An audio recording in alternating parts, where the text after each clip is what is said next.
അനന്തപുരി ഗ്രാമത്തിൽ നരേന്ദ്രൻ എന്നൊരാളുണ്ടായിരുന്നു. അയാൾക്കൊരു ഹോട്ടലും ഉണ്ടായിരുന്നു. അയാൾ സത്യസന്ധമായിട്ടാണ് തന്റെ ഹോട്ടൽ നടത്തിപ്പോന്നത്. അവിടെ ബാക്കിയാകുന്ന ഭക്ഷണം അടുത്തുള്ള നായ്ക്കൾക്ക് കൊടുക്കുമായിരുന്നു. ഒരു ദിവസം ഹോട്ടലിന്റെ പുറത്ത് ഒരു കുരങ്ങൻ വന്നു. അവന്റെ നോട്ടം നരേന്ദ്രന്റെ കയ്യിലെ ആ ചപ്പാത്തിയിലായിരുന്നു. എടാ, നിനക്കും റോട്ടി വേണോ? വാടാ വാ, വന്ന് കഴിച്ചോ. നരേന്ദ്രൻ ആ ചപ്പാത്തി നിലത്ത് വെച്ചു. കുരങ്ങൻ അത് കണ്ട് പെട്ടെന്ന് തന്നെ ആ ചപ്പാത്തി എടുത്തു. നീ കൊള്ളാലോ. അത് കണ്ട് നരേന്ദ്രൻ കുറച്ച് ചപ്പാത്തി കഷ്ണങ്ങൾ കൂടെ താഴെ വെച്ചു. ആ കുരങ്ങൻ അതുമെടുത്ത് അവിടെ ഓടിപ്പോയി. പിന്നീട് എന്നും ആ കുരങ്ങൻ ഹോട്ടലിന് മുന്നിൽ വരാൻ തുടങ്ങി. നരേന്ദ്രൻ ആ കുരങ്ങന് ബാക്കിയാവുന്ന ചപ്പാത്തികൾ കൊടുക്കാനും തുടങ്ങി. മുതലാളിയെ കുരങ്ങന്റെ സ്വഭാവം വഷളാക്കിയാണല്ലോ.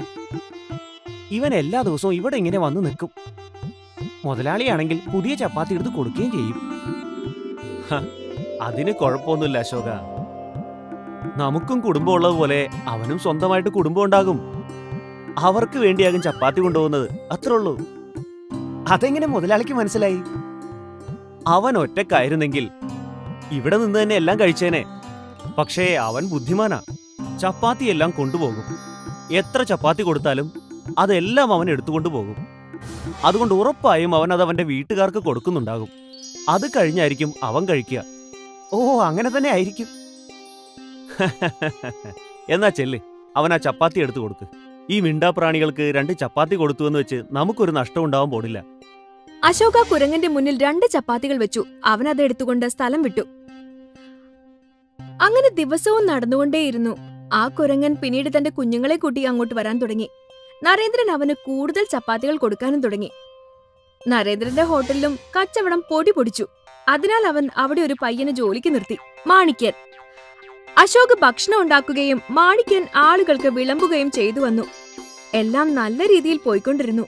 എന്നാൽ ഒരു ദിവസം അവിടെ ഒരു ആക്സിഡന്റ് ഉണ്ടായി. ഒരു ട്രക്ക് അദ്ദേഹത്തെ ഇടിച്ചിട്ടു. അങ്ങനെ നരേന്ദ്രൻ ആശുപത്രിയിലായി. അദ്ദേഹത്തിന്റെ ജീവൻ രക്ഷപ്പെട്ടുവെങ്കിലും കാല് മുറിച്ചു മാറ്റി ഒരു വികലാംഗനായി തീർന്നു. നരേന്ദ്രന്റെ ഭാര്യ കരഞ്ഞു കരഞ്ഞ് വല്ലാതെ തളർന്നു.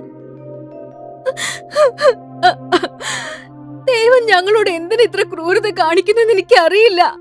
എന്ത് തെറ്റ് ചെയ്തിട്ടാ ഇങ്ങനെയൊക്കെ സംഭവിച്ചത്? സുധാ, നീ ഭഗവാന് നന്ദി പറയണം. ഞാനിപ്പോഴും ജീവനോടെ ഇരിപ്പുണ്ടല്ലോ. നമ്മൾ ഇനി എങ്ങനെ ജീവിക്കുമെന്ന് ഓർക്കുമ്പോഴാ. ഭഗവാൻ എങ്ങനെ ആഗ്രഹിക്കുന്നോ അങ്ങനെ തന്നെ ജീവിക്കും. നരേന്ദ്രൻ എല്ലാ കാര്യത്തിലും നന്മ കാണുന്നവനായിരുന്നു. ആക്സിഡന്റ് ഉണ്ടായി വികലാംഗനായി പോയെങ്കിലും തന്റെ ജീവൻ രക്ഷപ്പെട്ടതിൽ അയാൾ സന്തോഷം കണ്ടെത്തി. ആക്സിഡന്റിന് ശേഷം അയാളുടെ ഹോട്ടൽ കുറെ മാസക്കാലം പൂട്ടിയിടേണ്ടി വന്നു. നരേന്ദ്രൻ വീട്ടിൽ തന്നെ കഴിച്ചുകൂട്ടി. ഇങ്ങനെയായ നമ്മൾ എന്തു ചെയ്യും? ഞാൻ ഈ ഹോട്ടൽ തുറന്ന് പ്രവർത്തിപ്പിച്ചില്ലെങ്കിൽ ശരിയാവില്ല. അതിന് നിങ്ങള് എല്ലാം ഒറ്റയ്ക്ക് എങ്ങനെ ചെയ്യും? അതിന് സുധാ, ഞാൻ ഒറ്റയ്ക്കല്ലല്ലോ. നീ എന്റെ കൂടെ ഇല്ലേ? നമ്മൾ 2 പേരും ചേർന്ന് ഹോട്ടൽ വീണ്ടും തുറക്കും. എന്താ? ശരി. നരേന്ദ്രൻ എങ്ങനെയും തന്റെ ജീവിതം മുന്നോട്ട് കൊണ്ടുപോകണമായിരുന്നു. പിറ്റേന്ന് രാവിലെ നരേന്ദ്രനും ഭാര്യ സുധയും ഹോട്ടലിലെത്തി. ഹോട്ടൽ വളരെയധികം വൃത്തികേടായിരുന്നു. 2 ആളും ചേർന്ന് അത് വൃത്തിയാക്കി. നോക്കൂ, നമ്മളിത് വൃത്തിയാക്കി. എന്നാൽ എങ്ങനെ ഇതിന്റെ നടത്തിപ്പ്? നോക്കൂ സുധ, ഞാൻ ഭക്ഷണം പാകം ചെയ്യാം. നീയത് ആളുകൾക്ക് വിളമ്പിക്കൊടുക്ക്. പിന്നെ ടേബിൾ എല്ലാം വൃത്തിയാക്കണം. പിന്നെ കുറച്ചു കഴിഞ്ഞ് നമ്മുടെ കയ്യിൽ പൈസ ഉണ്ടാകുമ്പോ നമുക്കൊരു പയ്യനെ ജോലിക്ക് നിർത്താന്നേ. എന്താ? എങ്കി ശരി. ഇതൊക്കെ ആലോചിച്ച് നരേന്ദ്രൻ തന്റെ ഹോട്ടൽ പുനരാരംഭിച്ചു. ഭഗവാനോട് പ്രാർത്ഥിച്ചുകൊണ്ട് അയാൾ ഭക്ഷണം പാകം ചെയ്യാൻ തുടങ്ങി. കുറച്ചു സമയം കഴിഞ്ഞ് ചില ആളുകൾ വന്നു. കൊള്ളാലോ, കുറെ നാളുകൾക്ക് ശേഷമാണല്ലേ കട തുറന്നത്. അവിടെ വന്നവർക്ക് നരേന്ദ്രന്റെ കാല് കണ്ടപ്പോ അയാളോട് വല്ലാത്ത സഹതാപം തോന്നി. അയ്യോ, ഇങ്ങനെയൊക്കെ സംഭവിക്കുന്ന ആരെങ്കിലും കരുതിയോ? എന്തെങ്കിലും ആവട്ടെ, വരാനുള്ളതൊന്നും വഴി തങ്ങില്ലല്ലോ. ശരി, എനിക്കൊരു ഊണെടുത്തോളൂ. ശരി, ഇപ്പൊ കൊണ്ടുവരാം. നരേന്ദ്രൻ ഭക്ഷണം ഉണ്ടാക്കുകയും സുധയത് ആളുകൾക്ക് വിളമ്പാനും തുടങ്ങി. അവരുടെ ജീവിതം പച്ച പിടിക്കാനും തുടങ്ങി. പണ്ടത്തെ പോലെ അല്ലെങ്കിലും ക്രമേണ സമ്പാദ്യം വന്നു തുടങ്ങി. കുറച്ചു ദിവസങ്ങൾ കൂടി ആ രീതിയിൽ കടന്നുപോയി. നരേന്ദ്രൻ വീണ്ടും ആ കുരങ്ങുകൾക്ക് ഭക്ഷണം കൊടുക്കാൻ ആരംഭിച്ചു. കുരങ്ങൻ പതിവ് പോലെ വരാനും തുടങ്ങി. ഒരു ദിവസം സുധയ്ക്ക് തീരെ വയ്യാതെയായി. എന്നിട്ടും അവർ ഹോട്ടലിലേക്ക് വരാൻ തയ്യാറെടുത്തു. സുധ, നിനക്ക് നല്ല പനിയാണല്ലോ. നീ ഈ അവസ്ഥയിൽ എങ്ങനെ ജോലിയെടുക്കാനാ? നീ ഇന്ന് നന്നായി വിശ്രമിക്ക്. ഹോട്ടലിലെ കാര്യങ്ങളെല്ലാം ഞാൻ ഒറ്റയ്ക്ക് നോക്കിക്കോളാം. നീ വിഷമിക്കണ്ട. പക്ഷെ നിങ്ങൾക്കിതെങ്ങനെ എല്ലാം ഒറ്റയ്ക്ക് ചെയ്യാൻ കഴിയും? നീ വിഷമിക്കണ്ടെന്നേ, ഞാൻ നോക്കിക്കോളാം. നീ ഒന്ന് നന്നായി വിശ്രമിക്കേ. ഞാൻ വികലാംഗനായതിനു ശേഷം നീ ഇവിടെ കിടന്ന് നന്നായി കഷ്ടപ്പെടുന്നുണ്ട് സുധ. ഇന്ന് നീ നന്നായി വിശ്രമിക്കേ. സുധയ്ക്ക് വിശ്രമിക്കാനൊന്നും തീരെ ആഗ്രഹമില്ലായിരുന്നു. പക്ഷെ നരേന്ദ്രൻ അവരെ വീട്ടിൽ വിശ്രമിക്കാൻ നിർബന്ധിച്ചുകൊണ്ടേയിരുന്നു. നരേന്ദ്രൻ അങ്ങനെ അന്ന് ഒറ്റയ്ക്കാണ് ഹോട്ടലിലെത്തിയത്. കുറച്ചു കഴിഞ്ഞപ്പോ ആളുകൾ വരാനും തുടങ്ങി. എടോ, ഒരു ചായ തന്നേ. ഇപ്പൊ കൊണ്ടുവരാം. നരേന്ദ്രൻ തന്നെ ചായ ഉണ്ടാക്കുകയും ഊന്നുവടിയുടെ സഹായത്തോടെ അതൊക്കെ എല്ലാവർക്കും വിളമ്പാനും തുടങ്ങി. അങ്ങനെ ഒത്തിരി കഷ്ടപ്പെട്ട് അദ്ദേഹം ഭക്ഷണം ഉണ്ടാക്കുകയും ആളുകൾക്ക് വിളമ്പുകയും ചെയ്യുന്നത് ആ കുരങ്ങൻ കാണുന്നുണ്ടായിരുന്നു. ആ കുരങ്ങൻ എന്താ ചിന്തിച്ചതെന്നറിയില്ല. അവൻ പെട്ടെന്ന് തന്നെ ഹോട്ടലിനകത്തേക്ക് കയറി ഭക്ഷണത്തിന്റെ പാത്രങ്ങളും എടുത്ത് അവിടെയുള്ള ആളുകൾക്ക് വിളമ്പാൻ തുടങ്ങി. നരേന്ദ്രൻ ആകെ അമ്പരന്നു പോയി. ഈ കുരങ്ങൻ എന്താ ഇങ്ങനൊക്കെ ചെയ്യുന്നതെന്ന് അയാൾക്ക് മനസ്സിലായില്ല. ആ കുരങ്ങൻ അവിടെ തന്നെ ഇരുന്നു. അല്പം കഴിഞ്ഞപ്പോൾ കൂടുതൽ ആളുകൾ അങ്ങോട്ട് വരാൻ തുടങ്ങി. ചേട്ടാ, 3 ഊണെടുത്തോ? അതാ ഇപ്പൊ കൊണ്ടുവരാം. നരേന്ദ്രൻ ഭക്ഷണം പാത്രത്തിലേക്ക് എടുത്തു വെച്ചു. ആ കുരങ്ങൻ വളരെ ശ്രദ്ധയോടെ ആളുകളുടെ മേശമേലേക്ക് ഭക്ഷണം കൊണ്ടുവയ്ക്കാൻ തുടങ്ങി. വീണ്ടും വീണ്ടും അത് തന്നെ ചെയ്തുകൊണ്ടേയിരുന്നു. ആളുകളെല്ലാം ഇത് കണ്ട് അമ്പരന്നു. ഇത് കൊള്ളാലോ ചേട്ടാ. നിങ്ങളുടെ ഹോട്ടലിൽ കുരങ്ങനാണോ ജോലി ചെയ്യുന്നേ? അങ്ങനെയൊന്നുമില്ല. ഇവൻ ഇവിടുത്തെ ജോലിക്കാരനൊന്നുമല്ല. എന്നെ സഹായിക്കാൻ നിൽക്കുന്നതാ. ഞാൻ ഇവന് ചപ്പാത്തി കൊടുക്കുമായിരുന്നു. അതുകൊണ്ട് ഈ പാവം എന്റെ സഹായത്തിന് വേണ്ടി ജോലി ചെയ്യുന്നതാ. നന്നായിട്ടുണ്ട്. അന്ന് മുഴുവനും ആ കുരങ്ങൻ ആ ഹോട്ടലിൽ പണിയെടുത്തു. ഉച്ചയ്ക്ക് ശേഷം കുരങ്ങന് നരേന്ദ്രൻ 3-4 ചപ്പാത്തികൾ കൊടുത്തു. ഉടനെ അവൻ അതെടുത്തുകൊണ്ട് അവിടുന്ന് പോയി. എനിക്ക് തോന്നുന്നു ഇവൻ ഇനി വരാൻ സാധ്യതയില്ല. എന്നാൽ കുറച്ചു കഴിഞ്ഞ് ആ കുരങ്ങൻ തിരിച്ചു വരുന്നത് കണ്ടപ്പോ നരേന്ദ്രൻ ശരിക്കും ഞെട്ടി. കാരണം ഇപ്രാവശ്യം അവന്റെ കൂടെ കുടുംബവും ഉണ്ടായിരുന്നു. ആ കുട്ടികളെ തൊട്ടടുത്തുള്ള മരത്തിലിരുത്തിയിട്ട് 2 കുരങ്ങുകളും കൂടി ഹോട്ടലിനകത്തേക്ക് വന്നിരുന്നു. ഭക്ഷണം പാകമായപ്പോഴേക്കും അവരത് ആളുകൾക്ക് കൊണ്ടുപോയി കൊടുക്കുവാനും തുടങ്ങി. കഴിച്ചു തീർത്ത പാത്രങ്ങളെല്ലാം തിരിച്ചെടുക്കുകയും ചെയ്തു. രാവിലെ മുതൽ രാത്രി വരെ ഈ കാര്യം തുടർന്നുകൊണ്ടേയിരുന്നു. നന്ദി സുഹൃത്തേ. നരേന്ദ്രൻ ആ കുരങ്ങന്റെ കുടുംബത്തിനായി ഭക്ഷണം ഉണ്ടാക്കിയെടുത്തു. എന്നിട്ട് അവരെ കഴിപ്പിക്കുകയും ചെയ്തു. പിന്നീടെന്നും ആ കുരങ്ങൻ കുടുംബം ആ ഹോട്ടലിൽ ഭക്ഷണം കഴിക്കാൻ വരാൻ തുടങ്ങി. ഇതാണ് കബീർ സിംഗ്. കബീർ സിംഗ് ഒരു ഇന്ത്യക്കാരനാണ്. അവൻ ഉപരിപഠനത്തിനു വേണ്ടി US-ലേക്ക് എത്തിയതാണ്. ഈയിടെയായിട്ട് കബീർ സിംഗ് കുറച്ച് വിഷമത്തിലാ. കാരണം കയ്യിൽ പണം കുറവായിരുന്നു. കബീറേ, നിനക്ക് ഞാനൊരു പുതിയ ജോലി കണ്ടുപിടിച്ചിട്ടുണ്ട്. ഇവിടെ അടുത്തൊരു ബർഗർ കടയിലാണെന്നേ. നീ ഇന്ന് തന്നെ പൊക്കോ, ഇല്ലെങ്കിൽ വേറെ ആരെങ്കിലും ആ ജോലി തട്ടിയെടുക്കും. ഇല്ലില്ല, നീ പേടിക്കണ്ട, ഇന്ന് തന്നെ ഞാൻ പൊക്കോളാം. കബീർ ബർഗർ ഷോപ്പിൽ ഇന്റർവ്യൂവിന് പോയി. അവിടെ അവന് ആ ജോലി ലഭിച്ചു. അന്ന് മുതൽ തന്നെ അവൻ അവിടെ ജോലി ചെയ്യാനും തുടങ്ങി. സത്യത്തിൽ അവന് ബർഗർ ഉണ്ടാക്കാൻ അറിയില്ലായിരുന്നു. പക്ഷെ അത് അത്ര ബുദ്ധിമുട്ടുള്ളതായിരുന്നില്ല. അവൻ ബർഗർ ഉണ്ടാക്കുന്നത് പെട്ടെന്ന് പഠിച്ചു. Your order ma'am. Thank you. Kabir Singh സന്തുഷ്ടനായിരുന്നു. കാരണം അവന് നല്ല വരുമാനം ലഭിക്കുന്നുണ്ടായിരുന്നു. കൂടാതെ ഭക്ഷണവും. കുറച്ചു നാളുകൾ കബീർ സിംഗിന് വളരെ നല്ലതായി കടന്നുപോയി. പക്ഷെ പെട്ടെന്ന് അത് അവന് മുഷിച്ചിലുണ്ടാക്കി. അവന് മസാലയില്ലാത്ത ഭക്ഷണം കഴിക്കുന്നത് ഒട്ടും ഇഷ്ടമേ അല്ലായിരുന്നു. എടോ, നിങ്ങൾ ഈ മസാല ഇല്ലാത്ത ഭക്ഷണം എങ്ങനെയാ കഴിക്കുന്നേ? Why don't you like this? എനിക്കിത് കഴിച്ച് ബോറടിക്കാൻ തുടങ്ങി ശരിക്കും പറഞ്ഞ. അടുത്ത ദിവസം കബീർ ബർഗർ ഷോപ്പിലേക്ക് വരുന്ന വഴിക്ക് അവന്റെ നോട്ടം കടയിലിരിക്കുന്ന മാഗി പാക്കറ്റിലുടക്കി. ഇന്ന് ബർഗറിന് പകരം മാഗി കഴിക്കാം. ഒന്നുമില്ലെങ്കിലും ടേസ്റ്റി ആയിരിക്കുമല്ലോ. കബീർ ആ കടയിൽ നിന്നും ഒരു പാക്കറ്റ് മാഗി വാങ്ങി. അവൻ എല്ലാ ദിവസത്തെയും പോലെ ബർഗർ ഷോപ്പിൽ ജോലി തുടങ്ങി. രാത്രിയിൽ ബർഗർ ഷോപ്പ് അടച്ചപ്പോൾ എല്ലാ ജോലിക്കാരും അവരവർക്കുള്ള ബർഗറുകൾ ഉണ്ടാക്കുവാൻ തുടങ്ങി. എന്നാൽ കബീർ തനിക്ക് വേണ്ടി മാഗിയാണ് ഉണ്ടാക്കിയത്. എന്നിട്ട് അവൻ അത് ആസ്വദിച്ച് കഴിച്ചു. അന്നു മുതൽ കബീർ ചില ദിവസം ബർഗറും ചിലപ്പോഴൊക്കെ മാഗിയും കഴിക്കാൻ തുടങ്ങി. അവൻ ഹാപ്പി ആയിരുന്നു. ഒരു ദിവസം ബർഗർ ഷോപ്പിൽ അധികം ആളുകളൊന്നും ഉണ്ടായിരുന്നില്ല. കബീറിന് ഒരു ജോലിയുമില്ലായിരുന്നു. എന്തെങ്കിലും പുതിയതായിട്ടുണ്ടാക്കുന്നത് അവൻ ആലോചിച്ചു. അവൻ ബാഗിൽ നിന്നും മാഗി നൂഡിൽസ് എടുത്ത് പുറത്തേക്ക് വെച്ചു. Today again Maggie? What is happened to you, Kabir? അല്ല, ഇന്ന് പുതിയൊരു കാര്യം ചെയ്യാൻ പോവാ. കബീർ ബർഗറിൽ നിന്നും ബൺ എടുത്തു. എന്നിട്ട് മാഗി ഉണ്ടാക്കി. പിന്നീട് മാഗി എടുത്ത് പാറ്റീസ് ഉണ്ടാക്കുന്ന മെഷീനിലേക്ക് ഇട്ടുകൊടുത്തു. അങ്ങനെ മാഗി കൊണ്ടൊരു പാറ്റീസ് ഉണ്ടാക്കി. ആഹാ, ഇത് കൊള്ളാലോ. ഇത് നല്ല വട്ടത്തിലായല്ലോ. എന്തായാലും കൊള്ളാം, നന്നായിട്ടുണ്ട്. കബീറിന് സന്തോഷമായി. അവൻ മാഗിയുടെ ഒരു പാറ്റി കൂടി ഉണ്ടാക്കി. Wow, this dish looks delicious. Even I want one. കബീറും ആ വിദേശിയും ചേർന്ന് മാഗിയുടെ ബർഗർ ഉണ്ടാക്കി. എന്നിട്ടത് കഴിക്കാനും തുടങ്ങി. രണ്ടുപേർക്കും ആ ബർഗർ വളരെ നന്നായി ഇഷ്ടപ്പെട്ടു. Kabir, this dish was awesome. I want one more. Kabir വീണ്ടും വീണ്ടും ഓരോ ബർഗർ വീതം ഉണ്ടാക്കി. രണ്ടുപേരും രുചിയോടെ അത് വീണ്ടും കഴിച്ചു. അന്നവൻ ഭയങ്കര സന്തോഷത്തിലായിരുന്നു. കാരണം അവൻ പുതുതായി ഒരു കാര്യം ചെയ്തു. കുറച്ചു നാളുകൾ കഴിഞ്ഞു. ഒരു ദിവസം ബർഗർ ഷോപ്പിന്റെ മുതലാളി കബീറിന്റെ അരികിലെത്തി. അയാൾ മാഗി ബർഗറിനെ പറ്റി നല്ലത് കേട്ടറിഞ്ഞിരുന്നു. അദ്ദേഹത്തിനും ആ ബർഗർ കഴിക്കാൻ ആഗ്രഹമുണ്ടായിരുന്നു. കബീർ അദ്ദേഹത്തിന് വേണ്ടിയും മാഗി ബർഗർ ഉണ്ടാക്കി. This is good. Add this to the menu. I'll give you 10% commission. Well done, boy. ഇത് കേട്ട് കബീറിന് വലിയ സന്തോഷമായി. അവന്റെ മാഗി ബർഗർ അവിടുത്തെ മെനുവിലേക്ക് ചേർക്കപ്പെട്ടിരിക്കുന്നു. അതുമാത്രമല്ല, അതിന്റെ പേരിൽ 10% കമ്മീഷനും കിട്ടാൻ പോകുന്നു. ഇനി എന്റെ പഠനം എളുപ്പമായി നടക്കുമായിരിക്കും. പിന്നെ കാശിന്റെ കാര്യം ആലോചിച്ച് വിഷമിക്കാൻ വേണ്ടി വരില്ലല്ലോ. കുറച്ച് മാസങ്ങൾ കൂടി അവൻ ആ ബർഗർ ഷോപ്പിൽ ജോലി ചെയ്തു. അവന് സാലറിയോടൊപ്പം കമ്മീഷനും കൂടെ കിട്ടാൻ തുടങ്ങി. അതിനുശേഷം കബീറിന്റെ ഗ്രാജുവേഷൻ കംപ്ലീറ്റ് ചെയ്തു. അവന്റെ പഠനം അവസാനിച്ചു. കബീർ നാട്ടിലേക്ക് തിരിച്ചെത്തി. അവിടെ അവന് വലിയൊരു ഹോട്ടലിൽ മാനേജറായിട്ട് ജോലിയും കിട്ടി.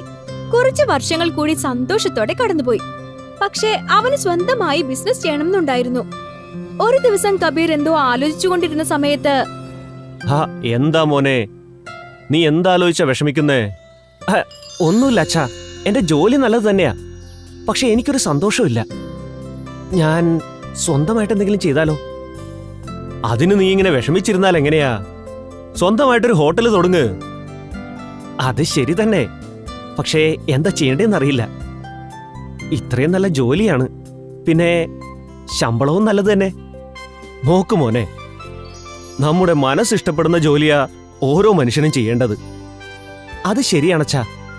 എന്റെ മനസ്സിനിഷ്ടം മാഗി ബർഗർ ഉണ്ടാക്കുന്നതിലായിരുന്നു. എന്നാ പിന്നെ മോനെ എന്താലോചിക്കാൻ, മാഗി ബർഗർ ഉണ്ടാക്കാൻ തുടങ്ങിക്കോളൂന്നേ. അതൊക്കെ ശരി തന്നെ, പക്ഷെ വരുമാനമില്ലെങ്കിലോ? മോനെ, ഇങ്ങനെ ആലോചിച്ചുകൊണ്ടിരുന്നു കഴിഞ്ഞാ എന്റെ പ്രായമെത്തി കഴിയുമ്പോ നേരത്തെ എന്തുകൊണ്ട് തുടങ്ങില്ല എന്ന് ആലോചിച്ച് നീ വിഷമിക്കും. നിന്റെ കയ്യിൽ ഇപ്പോഴും സമയമുണ്ട്. ജോലിയൊക്കെ വീണ്ടും വേണമെങ്കിൽ കിട്ടുമല്ലോ. ശരി അച്ഛാ. കബീറിന്റെ അച്ഛൻ അവന് നല്ല പ്രോത്സാഹനം കൊടുത്തു. എന്നിട്ടും അവന് സംശയമായിരുന്നു. അവനിപ്പോ നല്ലൊരു വലിയ ഹോട്ടലിന്റെ മാനേജറാണ്. അതുപോലെ നല്ല ശമ്പളവും ഉണ്ട്. അതൊക്കെ കളഞ്ഞിട്ട് എല്ലാം ഒന്നിൽ നിന്ന് തുടങ്ങിയിട്ട് വരും. എങ്കിലും അവൻ ടൗണിലെ തിരക്കേറിയ ഒരു ജംഗ്ഷനിൽ ഒരു കട റെന്റിനെടുത്തു. അവിടെ തന്റെ മാഗി ബർഗറിന്റെ ബിസിനസ് ചെയ്യാൻ തുടങ്ങി. ഇതെന്ത് ബർഗറാണ്? ഇത് ആക്ച്വലി മാഗിയുടെ ബർഗറാ. ശരിക്കും നല്ല ടേസ്റ്റാ. ഒന്ന് കഴിച്ചു നോക്കുന്നോ? ശരി ചേട്ടാ, നോക്കട്ടെ. ആദ്യത്തെ കുറച്ചു ദിവസങ്ങൾ പ്രത്യേകിച്ചൊരു ലാഭവുമില്ലാതെ കടന്നുപോയി. പതിയെ പതിയെ അവന്റെ കച്ചവടം പൊടി പൊടിച്ചു. കോളേജിൽ നിന്നും കുട്ടികൾ മാഗി ബർഗർ കഴിക്കുവാനായി ദൂരെ നിന്ന് പോലും വരാൻ തുടങ്ങി. കബീർ സ്റ്റാഫിനെ കൂടുതലായി വെച്ചു. മാഗി ബർഗറിൽ വെറൈറ്റികളും കൊണ്ടുവന്നു. Cheese Maggi burger, schezwan Maggi burger, അങ്ങനെ. അതോടെ കബീറിന്റെ ബർഗർ ഷോപ്പ് യങ്സ്റ്റേഴ്സിന്റെ പ്രിയപ്പെട്ട ഫുഡ് കോർട്ടായി മാറി. 6 മാസത്തിനുള്ളിൽ കബീർ മറ്റൊരു ബ്രാഞ്ച് തുടങ്ങി. 1 വർഷത്തിനുള്ളിൽ 3 പുതിയ ബ്രാഞ്ചുകളും. കബീറിന്റെ മാഗി ബർഗറിന് അതിശയകരമായ കച്ചവടമായിരുന്നു. അവന്റെ വീട്ടുകാരെ എല്ലാവരെയും ഈ കച്ചവടത്തിൽ അവൻ പങ്കാളികളാക്കി. അവന്റെ സഹോദരങ്ങളും കസിൻസുമെല്ലാം ഒരേ കമ്പനിയിൽ തന്നെ ജോലി ചെയ്തു, അതും ബർഗർ സിംഗിൽ. 6 വർഷത്തിനുള്ളിൽ കബീറിന്റെ ബർഗർ സിംഗ് ഒരു വലിയ ഫുഡ് ചെയിനായി മാറി. ഇന്ത്യയിലെ 30 നഗരങ്ങളിൽ അവർ ബ്രാഞ്ചുകൾ തുറന്നു. ഒരു ദിവസം കബീറും അവന്റെ അച്ഛനും അവരുടെ ഏറ്റവും പുതിയ ഓഫീസ് ബിൽഡിംഗിൽ ഇരിക്കുകയായിരുന്നു. മോനെ, ഓർമ്മയുണ്ടോ ആ രാത്രി നീ ആകെ വിഷമിച്ചു നിന്ന സമയം? ആ അച്ഛാ, അതെങ്ങനെ മറക്കാനാ? അന്ന് അച്ഛൻ എന്നെ സപ്പോർട്ട് ചെയ്തില്ലായിരുന്നുവെങ്കിൽ ഇന്ന് ഈ ബർഗർ സിംഗ് ഉണ്ടാവില്ലായിരുന്നു. മനോഹർ ഒരു വൈദ്യരായിരുന്നു. അദ്ദേഹത്തിന്റെ പൂർവികർ പല വർഷങ്ങളായി ഈ ആയുർവേദ വൈദ്യമാണ് ചെയ്തുകൊണ്ടിരുന്നത്. അദ്ദേഹം അദ്ദേഹത്തിന്റെ പണിയിൽ സന്തോഷിച്ചു. പക്ഷേ അദ്ദേഹത്തിന്റെ ഭാര്യ മുക്ത, അവർ മാത്രം സന്തോഷത്തോടെ ഇരുന്നില്ല. ഈ പണിയിൽ എന്താ കിട്ടുന്നത്? യാതൊരു വരുമാനവും കിട്ടുന്നില്ല. അയ്യോ, ഈ തൊഴിൽ ഞങ്ങൾ പാരമ്പര്യമായി ചെയ്തു വരികയാ. രാജാക്കന്മാരൊക്കെ അവരുടെ അസുഖം ഭേദമാക്കാൻ ഞങ്ങളുടെ അടുത്താണ് വന്നുകൊണ്ടിരുന്നത്. വന്നിട്ട് സ്വർണമാലയൊക്കെ തന്നിട്ട് പോകുമായിരുന്നു. ആ, ഇപ്പൊ ആരും നിങ്ങൾക്ക് ഒരു രൂപ പോലും തരുന്നില്ലല്ലോ. ഇതിൽ സ്വർണ്ണ കഷ്ണമൊക്കെ വലിയ കാര്യമാ. പക്ഷെ ഇപ്പോൾ എന്തു ചെയ്യാനാ? കാലം മാറിയില്ലേ? എല്ലാവരും ആയുർവേദം കളഞ്ഞിട്ട് ഇപ്പോൾ ഇംഗ്ലീഷ് മരുന്നിലേക്ക് മാറിയേക്കുവാ. ഇവർക്കൊന്നും ഇവരുടെ ശരീരത്തെക്കുറിച്ച് ഒരു ബോധവുമില്ലേ? ഇവരെന്തിനാ ഇങ്ങനെ ചെയ്യുന്നത്? അപ്പൊ അദ്ദേഹത്തിന്റെ മകൻ മയൂർ വീട്ടിൽ വന്നു. എന്ത് വേണമെങ്കിലും ആവട്ടെ, ഞാൻ പറയുന്നു, ഈ പണി നിങ്ങൾ വിട്ടേ തീരണം. നിങ്ങൾ വേറെന്തെങ്കിലും പുതിയ ജോലി അന്വേഷിച്ചേ പറ്റൂ. അതിൽ നിങ്ങൾക്ക് നല്ല വരുമാനവും കിട്ടി വീടും നന്നായിരിക്കണം. ഞാൻ ജോലി കളയാം. എന്നാൽ അങ്ങനെ ചെയ്തിട്ട് എന്താ പ്രയോജനം? അച്ഛാ, നമുക്ക് ഒരു പാനിപ്പൂരി കടയിടാം. അതെയോ? അത് ചെയ്യാൻ വളരെ ഈസിയാണ്. എന്നാൽ അത് ശരീരത്തിനത്ര നല്ലതല്ല മോനെ. ഒരു കാര്യം ചെയ്യാം. എന്തുകൊണ്ട് നമുക്ക് ആരോഗ്യമുള്ള പാനിപ്പൂരി ഉണ്ടാക്കിക്കൂടാ?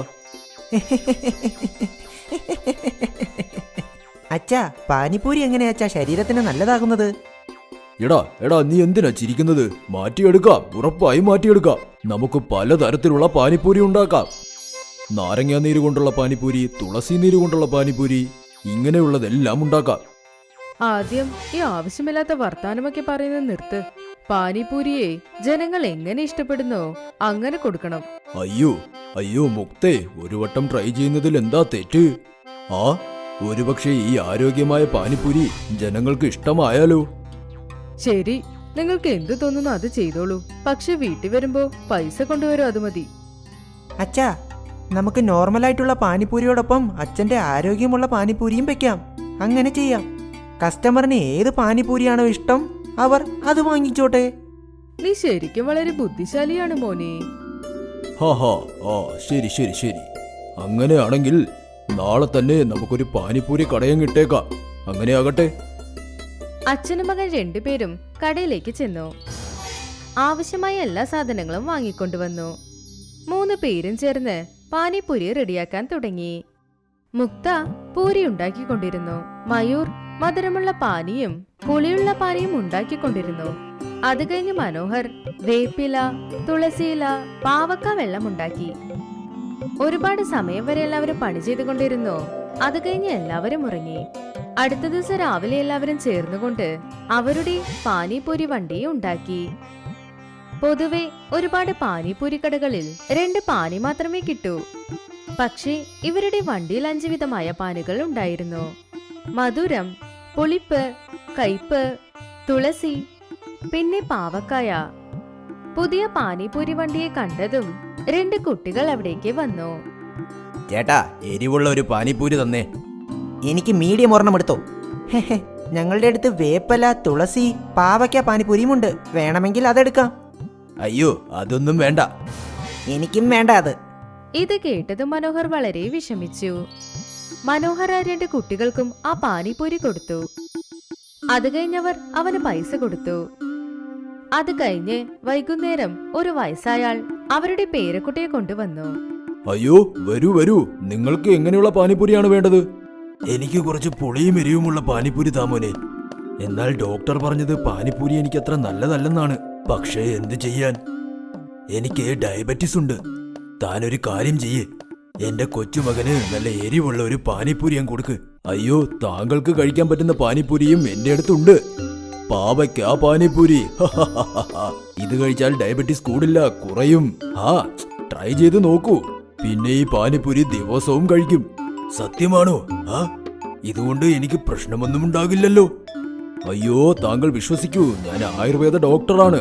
ഒരുപാട് പേരുടെ രോഗം ഞാൻ ഭേദമാക്കിയിട്ടുണ്ട്. ഇത് പാവയ്ക്ക പാനിപ്പൂരിയാണ്. ഇത് 2 നേരം കഴിക്കൂ. അത് കഴിഞ്ഞിട്ട് ഡയബറ്റീസ് ചെക്ക് ചെയ്യൂ. ഞാൻ ഗ്യാരണ്ടി തരാം ഇതിന്. ഏ? അങ്ങനെയാണോ? താൻ പറയുന്നത് കൊണ്ട് കഴിക്കാം. ആ എടുത്തോ. മനോഹർ ആ വയസ്സായാൾക്ക് ഒരു പ്ലേറ്റ് പാവക്ക പാനിപ്പൂരി കൊടുത്തു. മുത്തശ്ശന് പാനിപ്പൂരി വളരെ ഇഷ്ടപ്പെട്ടു. അദ്ദേഹം വളരെ സന്തോഷിച്ചത് കഴിച്ചു. ആ ചെറിയ കുട്ടി മധുരമുള്ള പാനിപ്പൂരി കഴിച്ചു. മനോഹർ ഒരുപാട് സന്തോഷിച്ചു. എന്തെന്നാൽ അന്ന് മനോഹറിനും മയൂരിനും നല്ല സമ്പാദ്യം കിട്ടിയിരുന്നു. അത്ര പൈസ കണ്ടുടനെ മുക്ത വളരെ സന്തോഷിച്ചു. അന്ന് മുതൽ ആ വയസ്സായാളും ചെറിയ കുട്ടിയും ദിവസം പാനിപ്പൂരി കഴിക്കാൻ വന്നു.